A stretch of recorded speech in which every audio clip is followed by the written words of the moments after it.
ओम शांति। आज है 2 जनवरी। बाप दादा की मुरली के मधुर महावाक्य।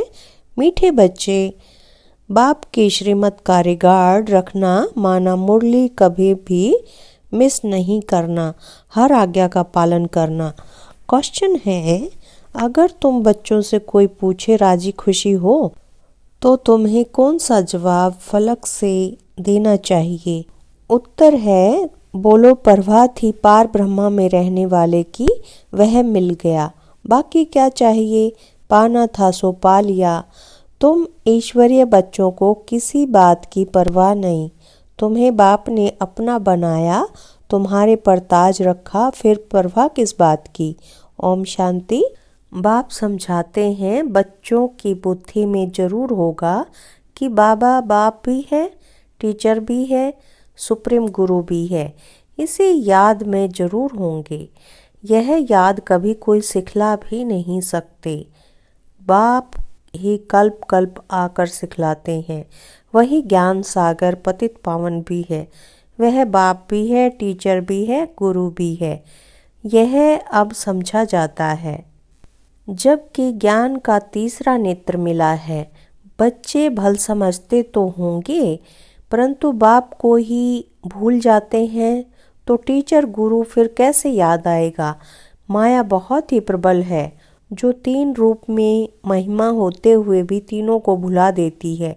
इतनी सर्वशक्तिमान है। बच्चे भी लिखते हैं, बाबा हम भूल जाते हैं, माया ऐसी प्रबल है, ड्रामा अनुसार है बहुत सहज।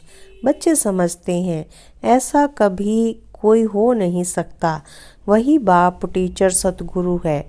सच सच, इसमें गपोड़े आदि की कोई बात नहीं, अंदर में समझना चाहिए ना, परंतु माया भुला देती है। कहते हैं हम हार खा लेते हैं, तो कदम कदम में पदम कैसे होंगे। देवताओं को ही पदम की निशानी देते हैं, सबको तो नहीं दे सकते। ईश्वर की यह पढ़ाई है, मनुष्य की नहीं। मनुष्य की यह पढ़ाई कभी हो नहीं सकती।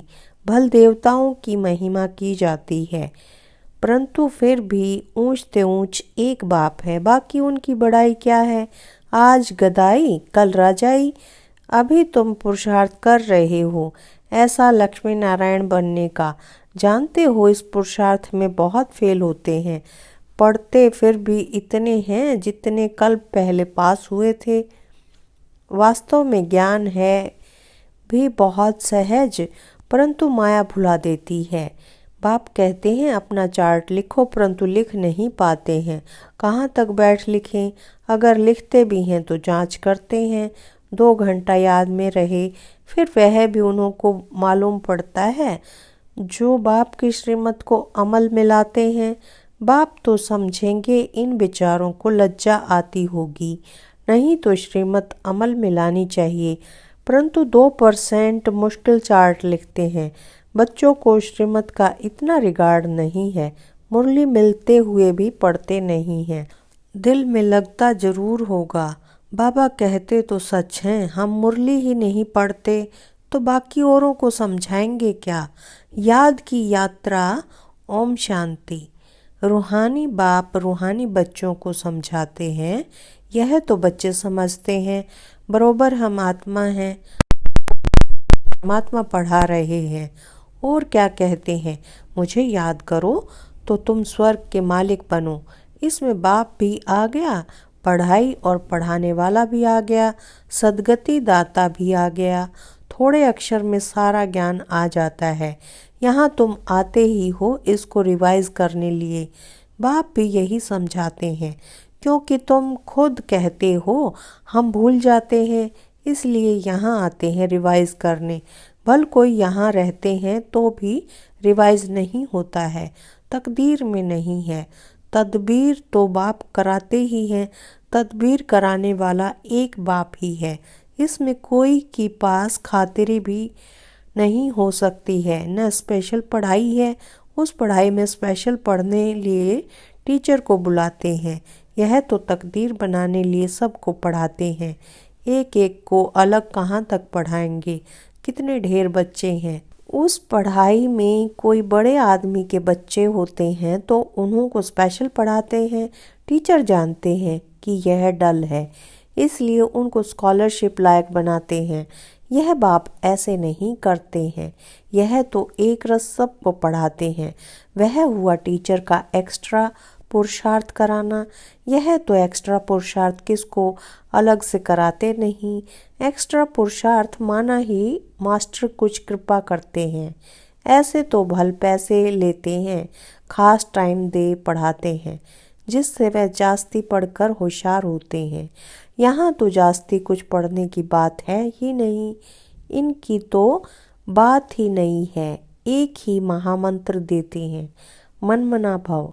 याद से क्या होता है, यह तो समझते हो। बाप ही पतित पावन है, जानते हो। उनको याद करने से ही पावन बनेंगे। अब तुम बच्चों को ज्ञान है, जितना याद करेंगे उतना पावन बनेंगे, कम याद करेंगे तो कम पावन बनेंगे। यह तुम बच्चों के पुरुषार्थ पर है। बेहद के बाप को याद करने से हमको यह लक्ष्मी नारायण बनना है। उन्हों की महिमा तो हरेक जानते हैं, कहते भी हैं। आप पुण्य आत्मा हो, हम पाप आत्मा हैं। ढेर मंदिर बने हुए हैं, वहाँ सब क्या करने जाते हैं। दर्शन से फायदा तो कुछ भी नहीं, एक दो को देख चले जाते हैं, बस दर्शन करने जाते हैं। फलाना यात्रा पर जाता है, हम भी जावें, इससे क्या होगा, कुछ भी नहीं। तुम बच्चों ने भी यात्राएं की हैं, जैसे और त्योहार मनाते हैं वैसे यात्रा भी एक त्योहार समझते हैं। अभी तुम याद की यात्रा भी एक त्योहार समझते हो। तुम याद की यात्रा में रहते हो। अक्षर ही एक है, मनमना भव। यह तुम्हारी यात्रा अनादि है, वह भी कहते हैं। वह यात्रा हम अनादि करते आए हैं, परंतु तुम अभी ज्ञान सहित कहते हो हम कल्प कल्प यह यात्रा करते हैं। बाप ही आकर यह यात्रा सिखलाते हैं। वह चारों धाम जन्म बाय जन्म यात्रा करते हैं। यह तो बेहद का बाप कहते हैं, मुझे याद करो तो तुम पावन बन जाएंगी। ऐसे तो और कोई कभी नहीं कहते कि यात्रा से तुम पावन बनेंगे। मनुष्य यात्रा पर जाते हैं तो वह उस समय पावन रहते हैं। आजकल तो वहाँ भी गंध लगा पड़ा है, पावन नहीं रहते। इस रूहानी यात्रा का तो किसको पता नहीं है। तुमको अभी बाप ने बताया है, यह याद की यात्रा है सच्ची। वह यात्रा का चक्कर लगाने जाते हैं, फिर भी वैसे का वैसा बन जाते हैं, चक्कर लगाते रहते हैं। जैसे वास्को डी गामा ने सृष्टि का चक्कर लगाया, यह भी चक्कर लगाते हैं ना। गीत भी है ना, चारों तरफ लगाए फेरे, फिर भी हरदम दूर रहे। भक्ति मार्ग में तो कोई मिला नहीं सकते, भगवान कोई को मिला नहीं, भगवान से दूर ही रहे। फेरे लगाकर फिर भी घर में आकर 5 विकारों में फंसते हैं। वह सब यात्राएं हैं झूठी। अभी तुम बच्चे जानते हो, यह है पुरुषोत्तम संगम युग। जबकि बाप आए हैं, एक दिन सब जान जाएंगे बाप आया हुआ है। भगवान आखिरी मिलेगा, लेकिन कैसे, यह तो कोई भी जानते नहीं। यह तो मीठे मीठे बच्चे जानते हैं कि हम श्रीमत पर इस भारत को फिर से स्वर्ग बना रहे हैं। भारत का ही तुम नाम लेंगे। उस समय और कोई धर्म होता नहीं, सारे विश्व पवित्र बन जाती है। अभी तो ढेर धर्म है। बाप आकर तुमको सारे झाड़ का नॉलेज सुनाते हैं, तुमको स्मृति दिलाते हैं। तुम सो देवता थे, फिर सो क्षत्रिय, सो वैश्य, सो शूद्र बने। अभी तुम सो ब्राह्मण बने हो। यह हम सो का अर्थ बाप कितना सहज समझाते हैं। ओम अर्थार्थ मैं आत्मा, फिर हम आत्मा, ऐसे चक्कर लगाते हैं।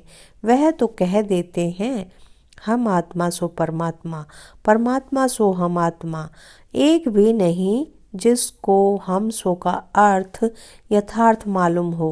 तो बाप कहते हैं यह जो मंत्र है यह हरदम याद रखना चाहिए। चक्कर बुद्धि में नहीं होगा तो चक्रवर्ती राजा कैसे बनेंगे। अभी हम आत्मा ब्राह्मण हैं, फिर हम सो देवता बनेंगे। यह तुम कोई से भी जाकर पूछो, कोई नहीं बताएंगे। वह तो 84 का अर्थ भी नहीं समझते। भारत का उत्थान और पतन गाया हुआ है, यह ठीक है। सतो प्रधान, सतो रजो तमो, सूर्यवंशी, चंद्रवंशी, वैश्यवंशी। अभी तुम बच्चों को सब मालूम पड़ गया है। बीज रूप बाप को ही ज्ञान का सागर कहा जाता है। वह इस चक्कर में नहीं आते हैं। ऐसे नहीं हम जीवात्मा सो परमात्मा बन जाते हैं, नहीं। बाप आप समान नॉलेजफुल बनाते हैं, आप समान गॉड नहीं बनाते हैं। इन बातों को बहुत अच्छी रीति समझना है, तब बुद्धि में चक्कर चल सकता है। जिसका नाम स्वदर्शन चक्कर रखा है, तुम बुद्धि से समझ सकते हो हम कैसे इस 84 के चक्कर में आते हैं। इसमें सब आ जाता है, समय भी आता है, वर्ण भी आ जाते हैं, वंशावली भी आ जाती है। अब तुम बच्चों की बुद्धि में यह सारा ज्ञान होना चाहिए। नॉलेज से ही ऊंच पद मिलता है। नॉलेज होगी तो औरों को भी देंगे। यहाँ तुमसे कोई पेपर आदि नहीं भराए जाते हैं। उन स्कूलों में जब इम्तिहान होते हैं तो पेपर्स विलायत से आते हैं। जो विलायत में पढ़ते होंगे उन्हों की तो वहाँ ही रिजल्ट निकालते होंगे। उनमें भी कोई बड़ा एजुकेशन अथॉरिटी होगा जो जांच करते होंगे पेपर्स की। तुम्हारे पेपर्स की जांच कौन करेंगे? तुम खुद ही करेंगे। खुद को जो चाहो सो बनाओ। पुरुषार्थ से जो चाहे सो पद बाप से ले लो। प्रदर्शनी आदि में बच्चे पूछते हैं ना, क्या बनेंगे? देवता बनेंगे, बैरिस्टर बनेंगे, क्या बनेंगे? जितना बाप को याद करेंगे, सर्विस करेंगे, उतना फल मिलेगा। जो अच्छी रीति बाप को याद करते हैं वह समझते हैं हमको सर्विस भी करनी है, प्रजा बनानी है ना। यह राजधानी स्थापन हो रही है तो उसमें सब चाहिए। वहाँ वजीर होते नहीं, वजीर की दरकार उनको रहती जिसको अकल कम होता है। तुमको वहाँ राय की दरकार नहीं रहती है। बाबा के पास राय लेने आते हैं, स्थूल बातों की राय लेते हैं। पैसे का क्या करें, धंधा कैसे करें? बाबा कहते हैं यह दुनियावी बातें बाप के पास नहीं ले आओ। हाँ, कहाँ दिल शिकस्त बन न जाए तो कुछ न कुछ आथत देकर बता देते हैं। यह कोई मेरा धंधा नहीं है, मेरा तो ईश्वरीय धंधा है तुमको रास्ता बताने का। तुम विश्व का मालिक कैसे बनो?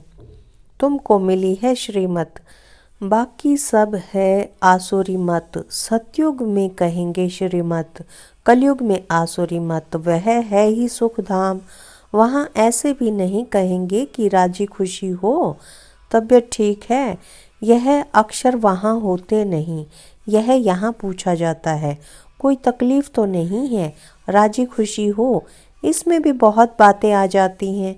वहाँ दुख है ही नहीं जो पूछा जाए। यह है ही दुख की दुनिया।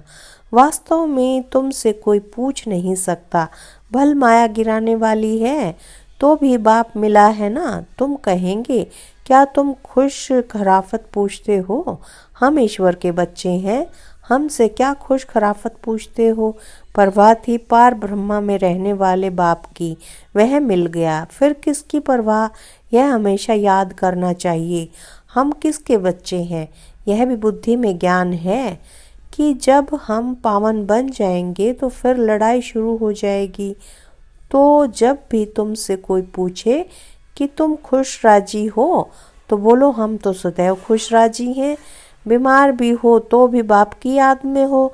तुम स्वर्ग से भी जास्ती यहाँ खुश राजी हो, जबकि स्वर्ग की बादशाही देने वाला बाप मिला है जो हमको इतना लायक बनाते हैं। तो हमको क्या परवाह रखी? ईश्वर के बच्चों को क्या परवाह? वहाँ देवताओं को भी परवाह नहीं। देवताओं के ऊपर तो है ईश्वर, तो ईश्वर के बच्चों को क्या परवाह हो सकती है? बाबा हमको पढ़ाते हैं, बाबा हमारा टीचर सतगुरु है, बाबा हमारे ऊपर ताज रख रहे हैं, हम ताजधारी बन रहे हैं। तुम जानते हो हमको विश्व का ताज कैसे मिलता है? बाप नहीं ताज रखते, यह भी तुम जानते हो। सतयुग में बाप अपना ताज अपने बच्चों पर रखते हैं, जिसको अंग्रेजी में कहते हैं क्राउन प्रिंस। यहाँ जब तक बाप का ताज बच्चों को मिले तब तक बच्चे को उत्कंठा रहेगी, कहाँ बाप मरे तो ताज हमारे सिर पर आवे।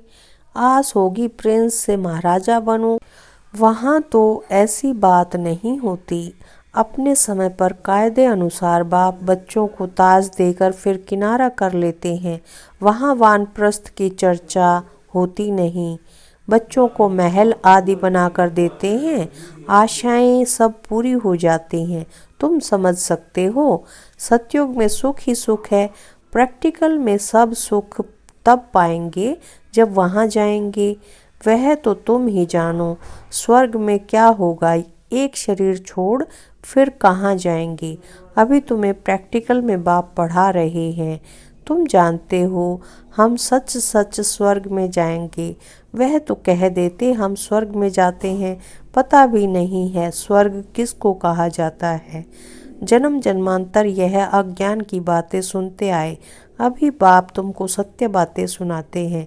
अच्छा, मीठे मीठे सिकिलधे बच्चों प्रति माता पिता बाप दादा का याद प्यार और गुड मॉर्निंग।